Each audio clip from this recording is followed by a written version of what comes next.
Hello and welcome my all viewers. This video is for the aspirants of HSSC 2023 TGT English, those who are appearing for other subjects than English, for the subjects like Hindi, mathematics, science, music, physical education, social study or social science, Urdu and arts. They can also watch this video because in your syllabus, although HSSC has mentioned that they will not ask you question on English language, but HSSC is always very clever. They can ask you some question on English subject also. They cannot ignore English subject because in the last line of your syllabus they have mentioned that the weightage may vary. Okay, so those who are appearing for other subjects than English के अलावा दूसरे subjects के अंदर appear होने वाले जैसे Urdu, science, mathematics, Hindi, physical education वाले TGT aspirants भी इस वीडियो को देख लें, क्योंकि एचएससी का कुछ पता नहीं होता। वो अपने सिलेबस से बाहर की चीज़ें पूछने के लिए भी जाना जाता है। इंग्लिश को वो इग्नोर नहीं कर सकते और इंग्लिश लैंग्वेज के किस प्रकार के क्वेश्चन आते हैं उसके ऊपर ये वीडियो है मैं बना रहा हूँ। और जो लोग केवीज़ के एग्ज़ाम के लिए या दिल्ली के अंदर एग्ज़ाम के अंदर टीजीटी के एग्ज़ाम के अंदर अपीयर होना चाहते हैं उनके लिए वीडियो बहुत इम्पोर्टेंट होगी। इस वीडियो के अंदर I have covered 30 very important MCQ type questions. These MCQ type questions are based on parts of speech. Parts of speech के ऊपर 4-5 क्वेश्चन हैं, वोकेबलरी के ऊपर 10-11 क्वेश्चंस हैं, राइटिंग स्किल कोई भी टीचर करवाता नहीं है, राइटिंग स्किल के ऊपर 4-5 क्वेश्चंस हैं, अनसीन पैसेज के ऊपर भी क्वेश्चन है आपको, और ग्रामर बेस्ड क्वेश्चन है आपको। ठीक है, फंक्शनल ग्रामर के ऊपर क्वेश्चन मिलेंगे। Without wasting time let's come to first question. Question number 1, identify subject in the given sentence. Sentence is please give me a cup of tea. तो एक sentence दिया हुआ है, please give me a cup of tea. आपको subject को identify करना है। तो आंसर में A option is please, B option is me, C option is you, D option is tea and E option if you don't want to mark your answer then E you can tick. So please give me a cup of tea, this is an assertive, this is an imperative sentence. ये imperative sentence है, और जो imperative sentence होता है, imperative sentence always give us a command or a piece of advice, okay, or a request or advice. And in imperative sentence subject is never given, subject दिया नहीं होता उसके अंदर। ठीक है, और subject, our subject is always hidden, हमारा subject छुपा हुआ होता है। And our subject is always you, और हमारा सब्जेक्ट हमेशा ही यू होता है।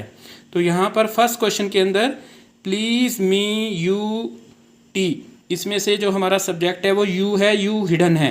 Okay, if I say sentence, another sentence, switch off the light means you switch off the light. Okay, you switch off the light, you is our subject. तो imperative sentence जो होते हैं उसके अंदर subject हमेशा you होता है, याद रखना।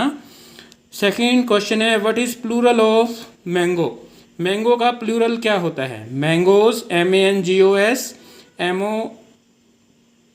MANGOES, B option, C option MANGOES and MANGOS, mangoes. Third option mango, mango only, no change, and E option is if you want to leave the answer. So plural of mango is mangoes and mangoes. Okay, दोनों ही ठीक होता है, MANGOS mangoes and MANGOES mangoes. तो this question is based on parts of speech. Parts of speech के अंदर noun होते हैं, noun are of different types, we can divide them. Okay, 5 basic types are there. Okay, proper noun, common noun, abstract noun, okay, material noun, and then nouns can be also divided on the basis of singular and plural. nouns are also divided on the basis of gender.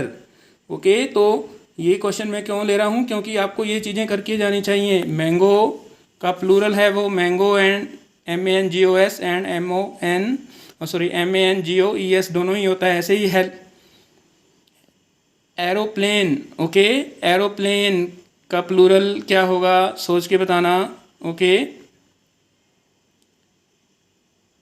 तो मैं कहने जा रहा था आपको कि आपको singular plural masculine feminine gender जो है उनके ऊपर ध्यान देना है. Genders are basically of 4 types. Okay masculine gender, feminine gender, common gender, neutral gender. तो इनको आपने सभी को अच्छी तरह से रिवीजन के साथ जाना है. क्वेश्चन आपको कहीं से भी आ सकता है. So here in the second C is the correct answer. Okay in second C is the correct answer. In first U is the correct answer. Now question number 3. Spot the error in the different part of the sentence. आपको error है वो detect करना है. Riya was one of those Miss Universe contestant who attributed her success to her parents.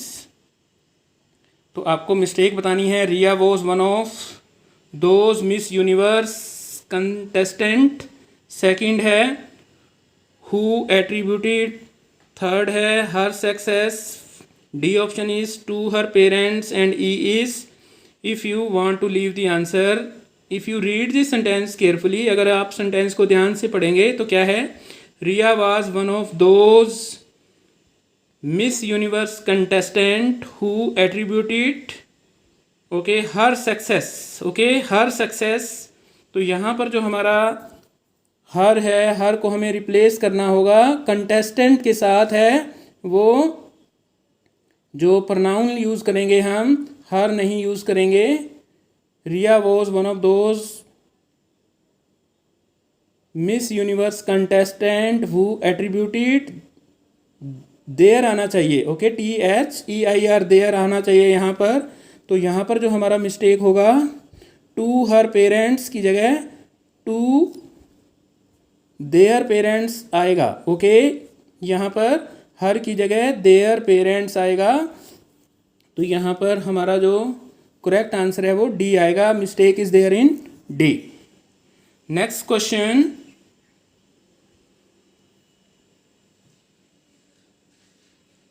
Question number 4. Select the indirect form of given sentence. आपको indirect form है वो बताना है. The interviewer asked Ashok why did you leave that job last month. Okay आपको indirect में change करना है. तो यहाँ पर जब आप इनडायरेक्ट स्पीच को डायरेक्ट स्पीच के अंदर है वो चेंज करते हैं तो आपको हमेशा याद रखना है कि indirect speech is always in the past tense. Indirect speech is always in the past tense. तो पास्ट टेंस के अंदर हमारा इनडायरेक्ट स्पीच होगा. तो ऑप्शन है interviewer asked Ashok that why he has that job, why he leave that job the last month. Okay यहाँ पर second है the interviewer asked Ashok that why. Okay that और वाई अब देखो इकट्ठा नहीं आ सकता. दैट और वाई दोनों कंजंक्शन साथ साथ लगाए हुए हैं उसने, that and why. So here it is wrong. इस प्रकार से आप उसको कट करते जाइए जो ऑप्शन नहीं हो सकते. The interviewer asked Ashok why he had left that job the previous month. Okay और D is the interviewer asked Ashok why you have left. Okay तो जब आप सेंटेंस को देखेंगे तो डिड प्लस फर्स्ट फॉर्म दिया हुआ है. Okay did plus first form दिया हुआ है. ओके ये पास्ट इंडेफिनिट है, पास्ट परफेक्ट के अंदर जाएगा. Okay why he had left वाला सेंटेंस है वो आपका ठीक होगा. Okay why he had left. और आपने याद रखना है कि क्वेश्चन वर्ड के बाद आपका सब्जेक्ट आएगा. ठीक है और वो लास्ट के अंदर इंटेरोगेशन नहीं आएगा. कि पैसिवाइज में इंटेरोगेटिव को इंटेरोगेटिव रखते हैं. तो यहाँ पर हमारा सी ऑप्शन है वो करेक्ट है. Okay the interviewer asked Ashok why he had left that job the previous month. जो आंसर्स हैं वो आपके लिए लास्ट के अंदर रोल करके आप देखोगे, जब आप वीडियो के एंड में जाओगे तो मैं आपको दिखा दूंगा। ठीक है, इस प्रकार से आंसर्स हैं, वो आपके लिए लास्ट में वीडियो के ऊपर दिखाऊंगा, क्योंकि बार बार स्क्रीन को एक पेज से दूसरे पेज पर ले जाने में परेशानी होती है। Yes, now question number 5। तो इंटेरोगेटिव सेंटेंसेस 2 टाइप के होंगे। अगर वो is am are, was were, has have had, will shall, can, could, may, might से शुरू होंगे तो इफ़ नहीं होगा, लेकिन क्योंकि ये WH वर्ड आ रहे हैं तो इफ़ हमें लगाने की ज़रूरत नहीं पड़ेगी। और अगर हम can, could, may, might, will, shall, do, does, did, has, have, had से लगाएंगे तो हम इफ़ लगाना पड़ता है। तो इससे ही आपका ये क्लियर हो रहा है। Next is given below are 4 jumble sentences. Out of given options pick the one that gives the correct order. Okay, तो आपको करेक्ट ऑर्डर वाला है वो दिखाना है। For them it is like a magic carpet, their version of a car. Okay, all kids want to be older, so from an early age they imitate their parents और siblings. Imitate होता है नकल करना, वो अपने parents की नकल करते हैं। While cycling they imagine they are doing adult things और बीइंग अडल्ट थिंग्स और बीइंग अडल्ट। और जब वो साइकिलिंग कर रहे होते हैं तो उन्हें लगता है कि वो बड़ों वाली चीज़ें कर रहे हैं या वो खुद अडल्ट हैं, अडल्ट वाली बात कर रहे हैं। Bike offer them a chance to be independent. तो आपको इसको ऑर्डर में लगाना है। तो इसका जो रॉन्ग ऑर्डर्स तो 4 ऑप्शंस के अंदर है, जो राइट ऑप्शन बन रहा है वो इस प्रकार से बनेगा कि जो बी सेंटेंस है वो पहले आएगा। All kid wants to be older, so from an early age they imitate their parents और सिबलिंग्स। उसके बाद में आएगा D, bike offer them a chance to be independent. फिर ए आएगा, for them it is like a magic carpet, their version of a car. And उसके बाद में सी रह गया, while cycling they imagine they are doing adult things और being adult things और being adults. तो यहाँ पर जो हमारा सी ऑप्शन है वो करेक्ट जा रहा है। तो इस प्रकार के सेंटेंसेस हैं वो आपको एग्ज़ाम के लिए प्रिपेयर करने होंगे। Now coming to question number 6। Select the most appropriate options to substitute the underlined segment in a given sentence. Okay, sentence दिया हुआ है, if there is no need to substitute, select no improvement।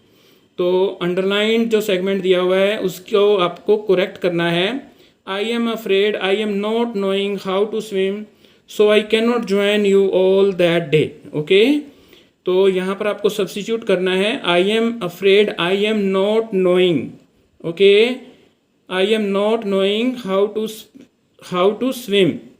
तो I am not afraid I don't know, या फिर I am afraid I be not knowing, फिर I am afraid I is not knowing. अब I के साथ is नहीं हो सकता यहाँ, नो इम्प्रूवमेंट। तो यहाँ पर आपको याद रखना है कि हम कभी भी किसी भी सेंटेंस को ऐसे नहीं कह सकते कि I am standing there. Okay, या फिर इस प्रकार से हम नहीं कहेंगे कि हम कभी नहीं कहेंगे कि आई एम स्टैंडिंग देयर, हम कहेंगे I stood there. Okay, standing कहना रॉन्ग है, तो ऐसे ही यहाँ पर नोइंग कहना रॉन्ग है। I am afraid I am not knowing. Okay, तो यहाँ पर हम कहेंगे I am afraid I don't no. ठीक है, तो यहाँ पर ए ऑप्शन है वो करेक्ट आ रहा है, इसको हम सब्स्टिट्यूट करेंगे ए ऑप्शन से। I am afraid I am not knowing को कहेंगे I am afraid I don't know. Next question, question number 7। Select the most appropriate option to substitute the underline segment in the given sentence। if there is no need to substitute it, select no improvement। तो आपको जो bold दिख रहा है उसको substitute करना है, और अगर उसके अंदर इम्प्रूवमेंट की ज़रूरत नहीं है तो 4th ऑप्शन आपका करेक्ट होगा। और अगर आप आंसर नहीं करना चाहते तो आपको ई पर जाना पड़ेगा। क्या है, we have been waiting to watch this movie since we first read its review. Okay, तो क्या है, वी हैव बीन वेटिंग या फिर we have been waiting, we has been waiting. Okay, we has been waiting कभी नहीं हो सकता, we have being waiting और नो इम्प्रूवमेंट या फिर ई। तो यहाँ पर हमारा सेंटेंस है वो बिल्कुल करेक्ट है, we have been waiting to watch this movie since. Okay, since और फोर लगा हो तो हम प्रेजेंट परफेक्ट कंटिन्यूअस या पास्ट परफेक्ट कंटिन्यूअस में लगाते हैं, तो यहाँ पर कोई इंप्रूवमेंट की ज़रूरत नहीं है, वी हैव बीन वेटिंग बिल्कुल करेक्ट है। यहाँ पर डी ऑप्शन है वो करेक्ट आएगा। तो आपके जो क्वेश्चंस हैं, आंसर्स हैं, उसमें हिंट होता है एक, और हिंट के ऊपर आपको उसी वक्त जाना होता है। Question number 8, select the correct passive form of the given sentence. आपको पैसिव वाइज बताना है। अब पैसिव वाइज जो होंगे, ठीक है, हमेशा याद रखना है कि हम हेल्पिंग वर्ब के बाद थर्ड फॉर्म है वो लगाएंगे। क्या है, they will complete the painting in A weeks time. तो अब विल के साथ है वो बी लगाना पड़ेगा हमें आंसर्स के अंदर। ठीक है, the painting will be completed by them in A weeks time. Okay, the painting will be, अब देखो बाकी जगह विल बी कहीं पर भी नहीं है, वॉज दिया हुआ है, इज दिया हुआ है, हैड दिया हुआ है, तो हमारा ए ऑप्शन है वो बिल्कुल करेक्ट होगा यहाँ पर। Now question number 9, select the correct spelled word. क्या है, अचीवमेंट, एक्नॉलेजमेंट, एक्रेडिटेड, अकस्टम्ड, या आप छोड़ना चाहेंगे ई ऑप्शन के अंदर। तो यहाँ पर जो स्पेलिंग है वो achievement, acknowledgement, accredited, accustomed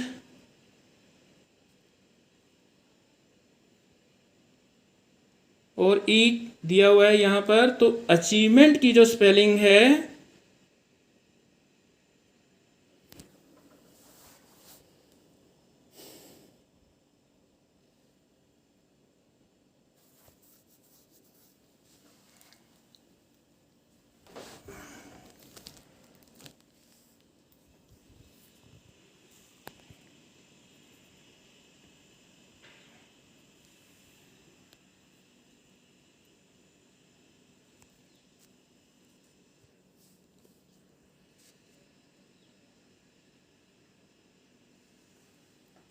yes, achievement की स्पेलिंग है वो बिल्कुल करेक्ट दी हुई है। एक्नॉलेजमेंट की स्पेलिंग के अंदर प्रॉब्लम है। ओके, अचीवमेंट की स्पेलिंग करेक्ट स्पेलिंग दी हुई है, ACHIEVEMENT, अचीवमेंट। एक्नॉलेजमेंट में ACKNOW इज मिसिंग। ओके, इसी प्रकार से एक्रेडिटेड और जो आपका अकस्टम्ड है उसके अंदर स्पेलिंग में प्रॉब्लम है। ओके, नेक्स्ट यहाँ पर 9 के अंदर है वो आपका A option is correct. Now question number 20, identified the writing composition which is always written precisely. तो वो राइटिंग कंपोजिशन कौन सी है। राइटिंग कंपोजिशन के ऊपर, राइटिंग स्किल के ऊपर क्वेश्चन जो यूट्यूबर्स हैं वो बहुत कम बना रहे हैं, तो मैंने राइटिंग स्किल के ऊपर इस वीडियो में 4-5 क्वेश्चन हैं वो डाले हैं आपके लिए। तो राइटिंग स्किल को आप अच्छी तरह से करके जाना। क्या है, वो कंपोजिशन कौन सी है जिसको हम बड़ा प्रिसाइजली ब्रीफली लिखते हैं। क्या है, essay and article, second option report, third option story, fourth option notice and advertisement, and E option you don't, if you don't want to answer. तो यहाँ पर हमारा जो करेक्ट आंसर है, we always write our essay और article in detail, similarly story also in detail. Okay, report is also written in detail. Okay, we describe what happened, when it happened, how it happened, where it happened, when it happened. Okay, but notice and advertisements are written very briefly. Okay, because notice and advertisements particularly, they are published in the newspaper, and if they occupy more space, we have to pay more for our advertisement. And notice is always written in a very brief form. Okay, very briefly, because the reader must be able to know what you are going to convey him in a few seconds. Okay, very shortly he must come to know what you are going to convey him. So here D is the right answer. Question number 11. Identify the segment in the sentence which contains grammatical error. तो grammatical error है, okay, one of my viewer wrote, okay, he wrote in the comment box to solve questions on sentence errors. So this question is based on sentence correction. As you know, I always like to have ice cream after dinner. Okay, तो आपको बताना है कि sentence के अंदर है वो mistake कहाँ पर है. तो यहाँ पर जो हमारा सेंटेंस है, if you will read it very carefully, okay, तो क्या आएगा हमारा an ice cream, to have an ice cream. यहाँ पर काउंटेबल नाउन है तो यहाँ पर एन लगाना पड़ेगा. An ice cream after my dinner. तो यहाँ पर हमारा जो आंसर आएगा वो to have an ice cream, B option है वो करेक्ट आएगा. B is the correct answer here. Now question number 12. Select the most appropriate synonym of given word. तो वोकैबुलरी बेस्ड क्वेश्चन है ये. Orthodox, okay, orthodox. तो synonym बताना है civilised, second is traditional, third is habitual, fourth is deliberate. Okay, deliberate जानबूझकर होता है. और ये ऑप्शन अगर आप इसको लीव करना चाहते हो तो जो ऑर्थोडॉक्स पर्सन होता है वो होता है who is very very you can say traditional. Orthodox का मीनिंग ट्रेडिशनल होता है who does not want change, okay, according to time. तो ट्रेडिशनल, परंपरागत जिसको बोल देते हो. Orthodox means traditional person. Next question, question number 13. Select the most appropriate meaning of the given idiom. Idiom के ऊपर क्वेश्चन है. ओके, मुहावरा है, ईडियम होते हैं. तो क्या है, वोकैबुलरी बेस्ड क्वेश्चन आ गया. ईडियम के ऊपर भी मैं वीडियो बना चुका हूँ पहले. मेरा YouTube channel easy English NCERT learning with Chandrapal में आप जो वोकैबुलरी का प्लेलिस्ट होगा उसके अंदर ईडियम्स के ऊपर भी वीडियोस बनी हुई हैं. आप उनको देख के जाइए. किसी भी कॉम्पिटिटिव एग्ज़ाम के अंदर आप जा रहे हो, चाहे वो HSC TGT इंग्लिश है या KV या नवोदय या DSSB TGT इंग्लिश है, तो क्या है, at arm's length. Okay, meanings are checking the length of fabric. B option is as close as one touch. C is avoiding too much closeness. Fourth is using one's arm to measure length. Okay, E option is if you don't want to answer it to escape negative marking. तो at arm's length means to avoid too much closeness, किसी को दूर रखना, ठीक है, उचित दूरी बनाए रखना, उसको होता है avoid too much dearness. Next question, question number 14. Select the most appropriate meaning of the given idiom. फिर इडियम पर क्वेश्चन है an acid test. Okay, very important है ये. A option, a malicious way of taking revenge, बदला लेने के लिए कोई भी बड़ा ही मैलिशियस तरीका ढूंढना. B option is proof that an attack has been made. Third is a test that shows how to harm someone. D is definitive proof of truth of falsehood. And E if you want to leave. तो यहाँ पर जो D option है वो correct जाएगा आपका. 14 के अंदर डी ऑप्शन है वो करेक्ट जाएगा. एन एसिड टेस्ट, ठीक है, एक प्रकार से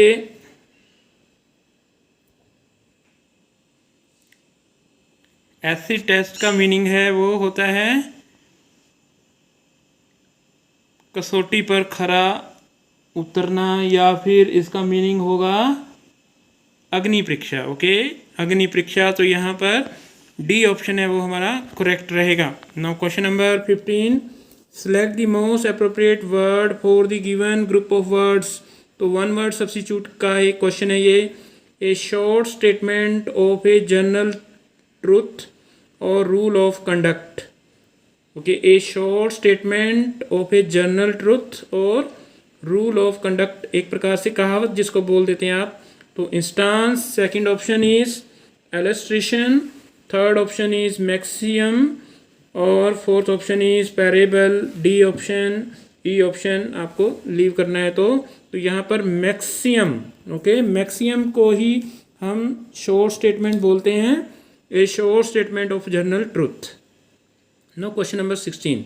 select the most appropriate word to fill in the blanks.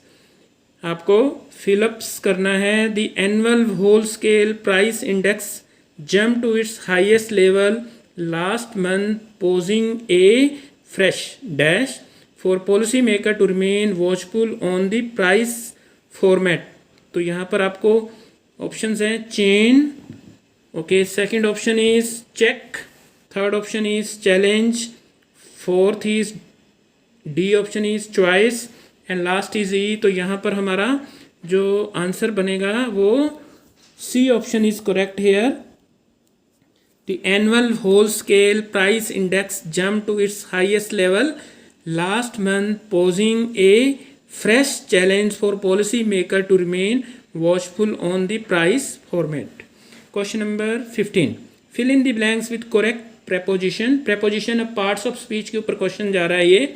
Many titles were confer dash him for his writings. तो उसकी राइटिंग्स के लिए उसको कई टाइटल दिए गए. तो कन्फर, ओके, कन्फर के साथ कौन सी फिक्स प्रेपोजिशन आएगी वो बताना है. विद, ऑन, टू, इन या लास्ट है if you want to leave. तो या फिर कन्फर, कन्फर के साथ ओके ऑन आएगा. Okay, many titles were confer on him for his writings. On, confer on.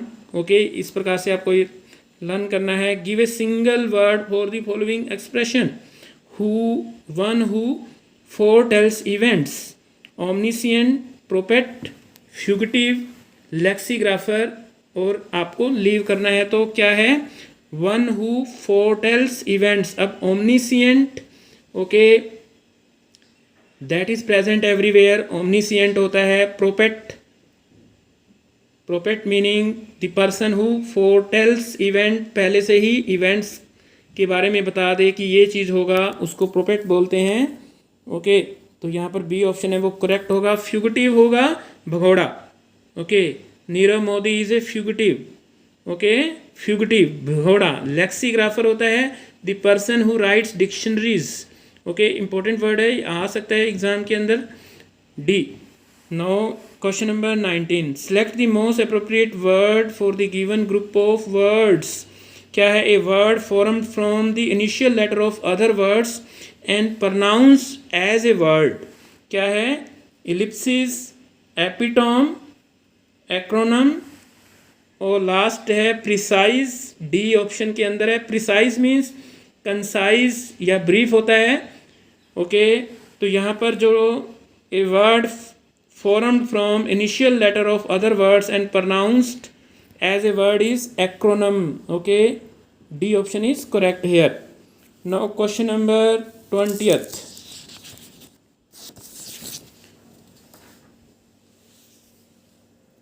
Select the most appropriate word to fill in the blanks. आपको fill up करना है. The airline earlier payment only to those in the high income bracket now, but now salaries have dried up for everyone. Okay, तो आपको क्या करना है? Fill up करना है इसको.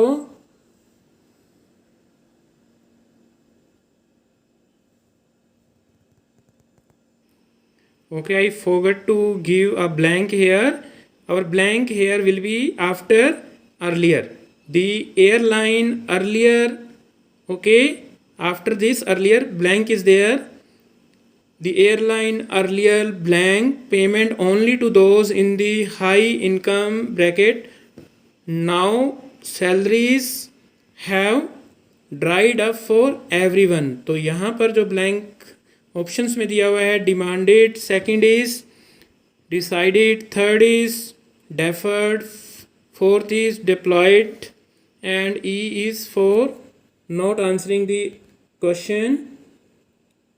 Here blank will be the airline earlier deferred payment only to those in the high income bracket, but now salaries have dried for everyone. So here C is the correct answer. Now question number 20th. Select the most appropriate antonym of the given word advance. Okay, advance का opposite बताना है आपको. Shift, second is move, third is progress, D is retreat and E is for not giving answer. Advance, okay, advance आगे बढ़ना होता है और retreat है वो पीछे हटना होता है. So D is the correct answer here. Now question number 22. Select the most appropriate synonym of the given word quest. Okay, quest का synonym बताना है. Okay, search. B option is path, third is destination, fourth is route, and fifth is okay route.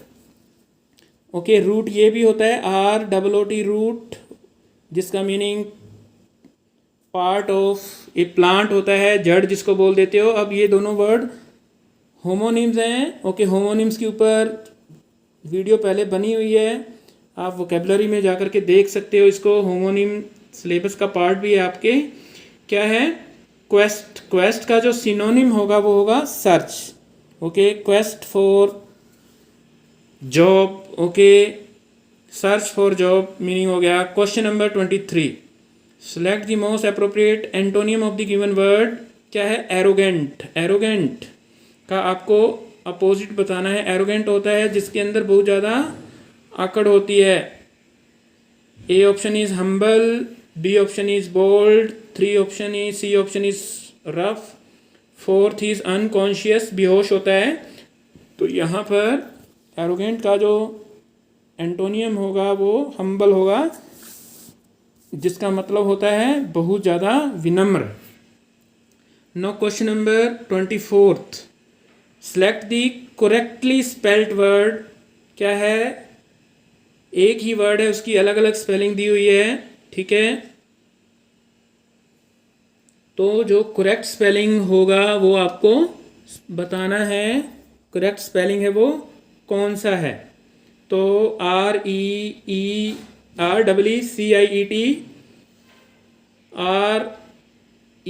RECIEPT. Okay, ये receipt word है, तो इसका जो right answer, इसकी correct spelling है वो रिसीट. ये होगा RECIPT, P silent. Now question number 25. Given below are 4 jumble sentences. Out of the 4 options pick the one that gives the correct order. आपको करेक्ट ऑर्डर वाला सेंटेंस है वो बताना है. The women is wearing an evening dress and heavy makeup which is now smeared across her cheeks. Okay, smear का मतलब होता है कोई चीज़ अपने फेस के ऊपर लगा लेना. ठीक है, उसके बाद but who is he and who did and how did she get there. It's 7 in the morning and Bantry is wake to make the body of young women in their library. This respectable Bantries invite Miss Marple to solve the mysteries before tongue start to wag. Okay, तो यहाँ पर हमारा जो आपको इनको एक jumble form में sentences हैं उनको आपको करेक्ट करके बताना है. तो आपको मैं करेक्ट ही बताऊंगा क्योंकि it is wastage of time to discuss. Okay, let me think, मुझे भी देख लेने दीजिए पहले इसको.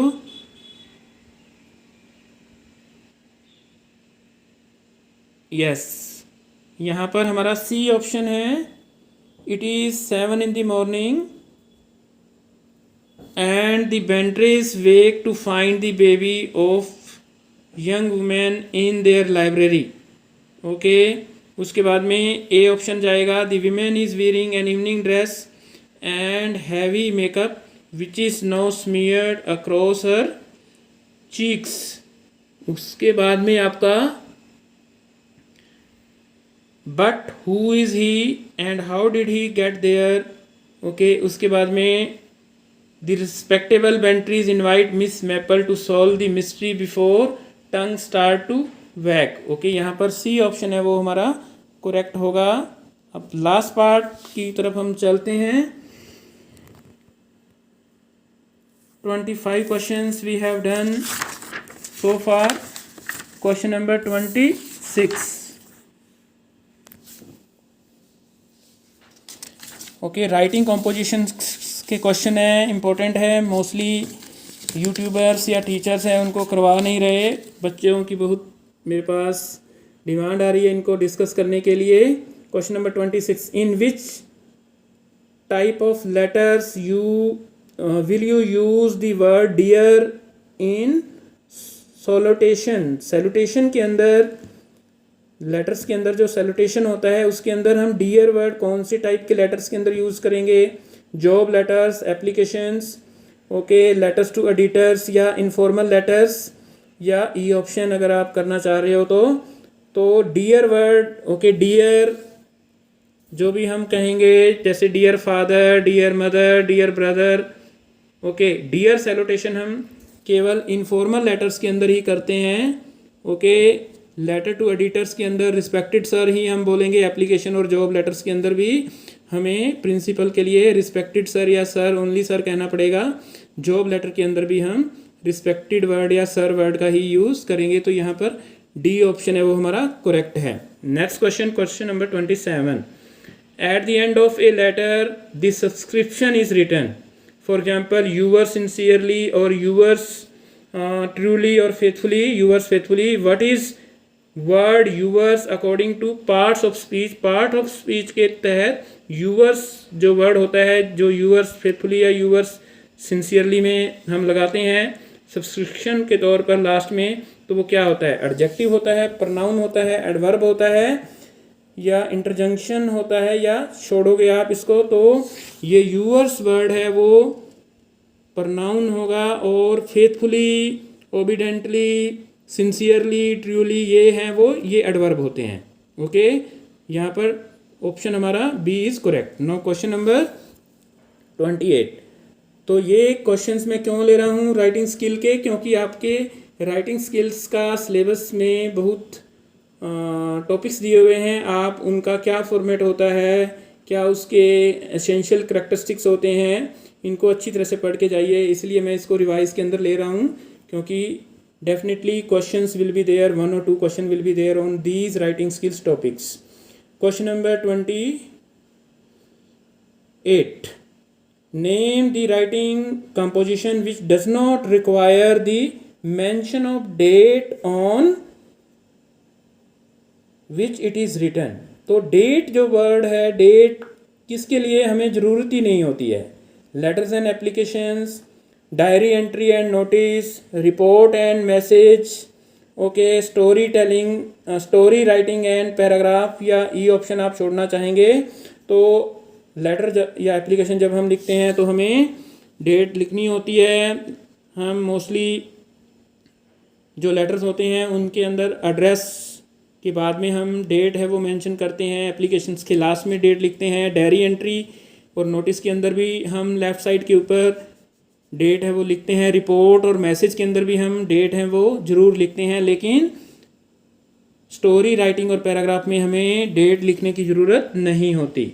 Next question, which of the following is not a type of unseen passage taught in reading skill? Reading skill के अंदर अनसीन पैसेज की टाइप कौन सी चीज़ नहीं है? Narrative type, abstract, descriptive type, discursive type, या ई?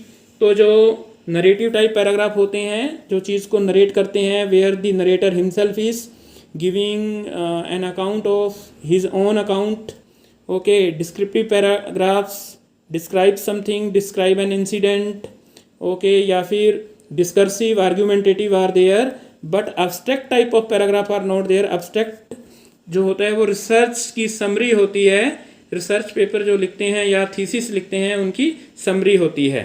तो 29 के अंदर आंसर बी रहेगा हमारा। और लास्ट क्वेश्चन ले रहा हूँ, The date and day wise personal event description is written in the writing skill known as, okay, read it again, the date and day wise personal event description is written in the writing skill known as interview, factual description, diary entry, story telling, और E option है वो अगर आप उसको leave करना चाह रहे हो तो यहाँ पर डायरी एंट्री के अंदर हम अपना डे वाइज डेट वाइज कोई भी इवेंट की डिस्क्रिप्शन है वो देते हैं. तो here C is the right answer. तो student I have covered almost 30 questions, 30 MCQ type questions. These are model questions. Okay, if you like this content, please share with your friends. Thank you and have a nice day.